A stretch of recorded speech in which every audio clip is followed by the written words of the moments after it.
Alright, for this video I want to cover a sample form 941 for the 2024 year, and this is continuing with our example fact pattern for a Florida-based S corporation that has one shareholder and one employee.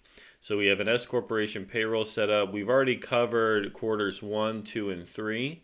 And so I'll put the links below in the description if you want to look at those videos first and then come back to the fourth quarter return. But this is going to be the Q4 return in a Form 941. Now, we've got the full 941 here for Q4. We've also got the prior quarter, quarter 3, 941 for reference as well. And then I do have one slide here covering some background on the fact pattern. And then we've also got a workbook here with 2 tabs. This first tab covers the payroll that's been reported in the previous quarters, so Q1, Q2, and Q3, and we're working with quarter 4 for this one. And then we've also got just a summary here of what we've seen in the previous videos where the shareholder estimated what they wanted to be paying themselves each quarter, but we're going to see how there's been a slight deviation from this in quarters 3 and 4. So if we start with the slide here, just some background on this. So again, this is a payroll tax return for an S corporation that has a sole shareholder who's also the sole employee. And so shareholders that own greater than 2% of the corp and they actively participate in the business should be paid reasonable compensation. Now, reasonable comp it can be quite a complex issue, right? It's a case-by-case basis. You have to look at the activities of the S corp, look at the activities of the shareholder to determine what's reasonable. There's no hardline rules, but in this case we're going to assume for our fact pattern that the amounts we're using are reasonable.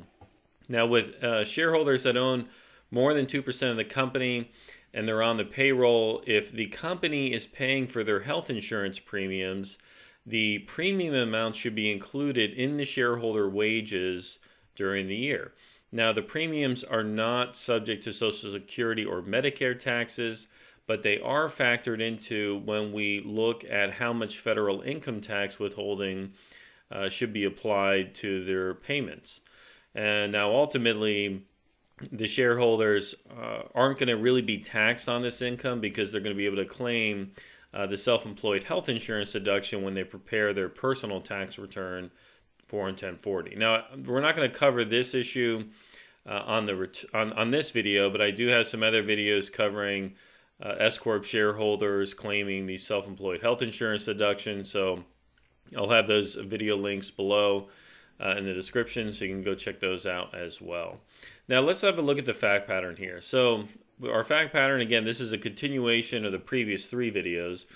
We have John, taxpayer, is a 100% owner of a Florida S corp, and he estimates that his profit is going to be about $50K for the year. And so what he does is he sets his salary at $1,000 per month. So $12,000 for the year, and then at the end of the year, he's going to adjust it up or down, kind of depending on what he thinks his ultimate reasonable salary should be for the year. Now, the S corporation does pay his health insurance, so they pay $389.26 per month, and that is added to his wages each quarter. Now, John is preparing his fourth quarter Form 941. He has already filed Q1, Q2, and Q3, and on his Q3 return, he had an overpayment of $17.56, which he elected to apply to his next quarter return. So what we mean by that is if we have a look at our Q3 941 here, so Q3, July, August, September, if we look at the bottom here, the amount of his deposits and overpayments exceeded the taxes, so he has an overpayment on line 15 of $17.56, which he's elected to apply to the next return. So this amount is a credit that gets rolled forward to the next period. All right. Now, lastly here, during the fourth quarter, his business improved from Q3. However, he still took less pay than the original planned amounts. The original planned amounts were gross pay of $1,000, and the net check was ultimately $904,750. Instead, what John did is he took $750 in each of November and December, so $1,500 in total, instead of monthly amounts of $904.50. So what John needs to do is he looks at these amounts and he says, okay, well, I kind of have to work backwards here to figure out if I took this much in net pay for November, December, nothing in October, how do I calculate my gross taxable wages and the payroll taxes? And so that's what we're going to be looking at here. Now, just as a refresher, this was the original spreadsheet that John put together that showed his monthly comp, his quarterly compensation, and then the amount he projected for the year. So $12,000 in compensation, adding the or not self-employed, but the shareholder health insurance, and the various amount of withholding taxes and the employer share. Now, what we see with the quarterly summary here is in Q3, and if you've already looked at that video, you'll recognize these amounts. In Q3, business was really tough, so he didn't pay himself the full $3,000 for the quarter. He only paid himself $61.72, but the corporation still paid for the health insurance, right? And that impacted his Q3 return numbers. Now we get to Q4, and we learn that, well, John, what he did was he didn't pay himself for October, but he paid himself $750 in November and then December. So what does his Q4 numbers look like? Well, the first things that remain unchanged are the shareholder health insurance. So $1,167.78 is still included in his comp for Q4. And there's still a deduction amount for the shareholder health insurance as well. Now, the other item that didn't change was the amount of federal withholding. So he decided to keep his federal withholding amount the same, $57 for the quarter. So now the question that John needs to be asking is, how do I figure out these numbers here? How do I figure out my base compensation and then the Social Security and Medicare withholdings that ultimately result in my net paycheck of $1,500, right? So remember, he took $750 in November, he took $750 in December, so his net pay was basically $1,500. So he's trying to work backwards to figure out, well, how much compensation did I actually accrue because of those amounts? And so there's a couple of ways to do this. The easy way, when you want to work backwards with these payroll calcs, is your wages is effectively your net pay plus any federal withholding you want to include, and you divide that by 0.9235. So 9235 is 1 minus the 6.2% of Social Security and the 1.45% Medicare. So if you take net pay plus the withholding divided by 0.925, you arrive at your taxable wage figure. So in this figure here, we have the $1,500 plus the withholding divided by 0.9235. And so his taxable wages for Q4 are $1,685.98. Now, when you have this value, you take 6.2% as Social Security. You take the Medicare 1.45%. We have $24.45. We have the federal withholding remains the same. And so the total taxes here, $185.98 coming out of his paycheck. And so if he were to take the $1,685.98 minus the taxes, he arrives at a net paycheck of $1,500. So the net pay reconciles with what he actually did during the period.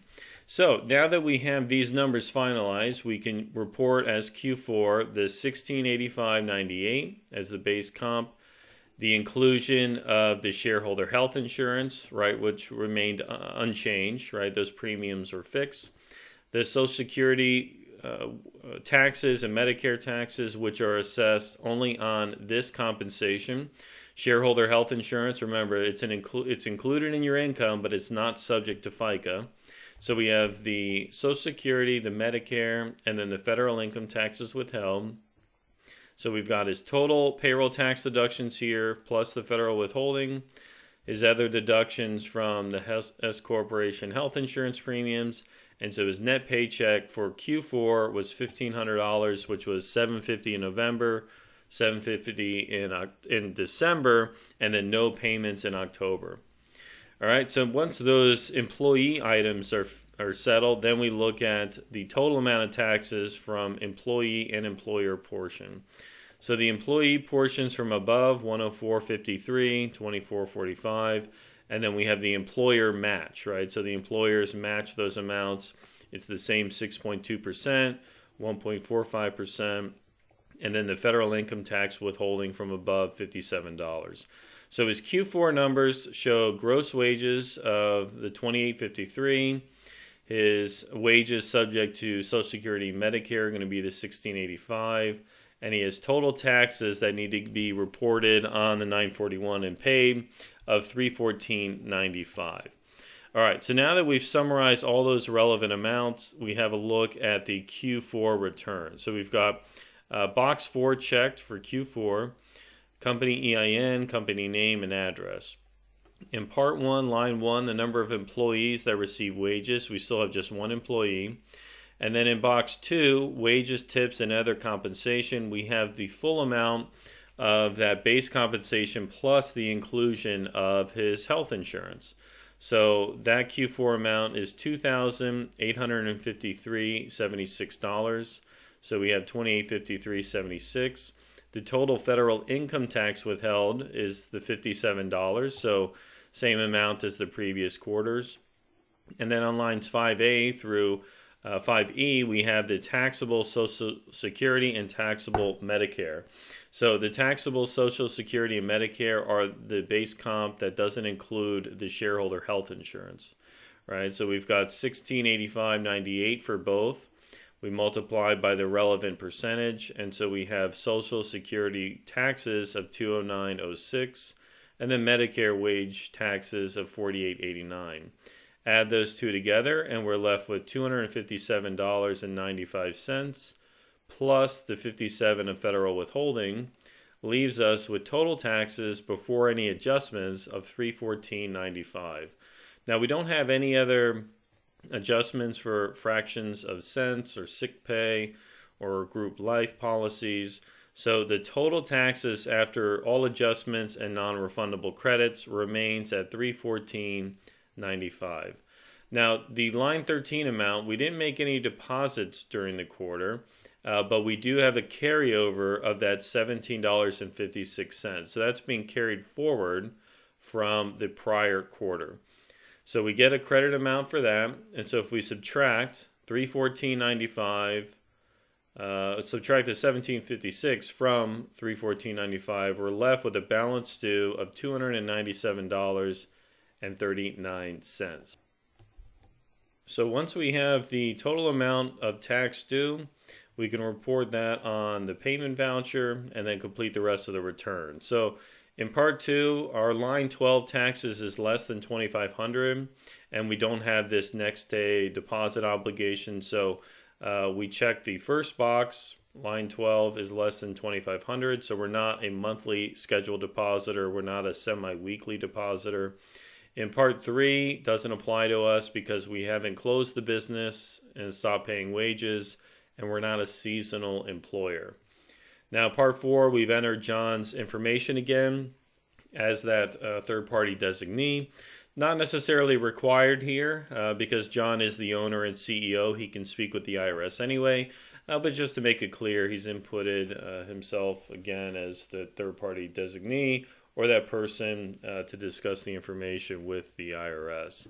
Part 5, he enters his information again here, dates it, and signs it, and sends it off to the IRS. Now, the payment obligation can be made with the voucher because we have under $2,500 liability.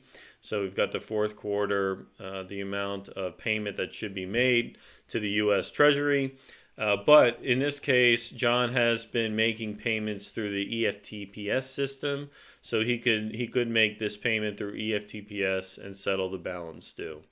All right, so that covers it for this tutorial. Hope that was helpful. As always, appreciate you watching, and I look forward to seeing you on the next one. Thank you.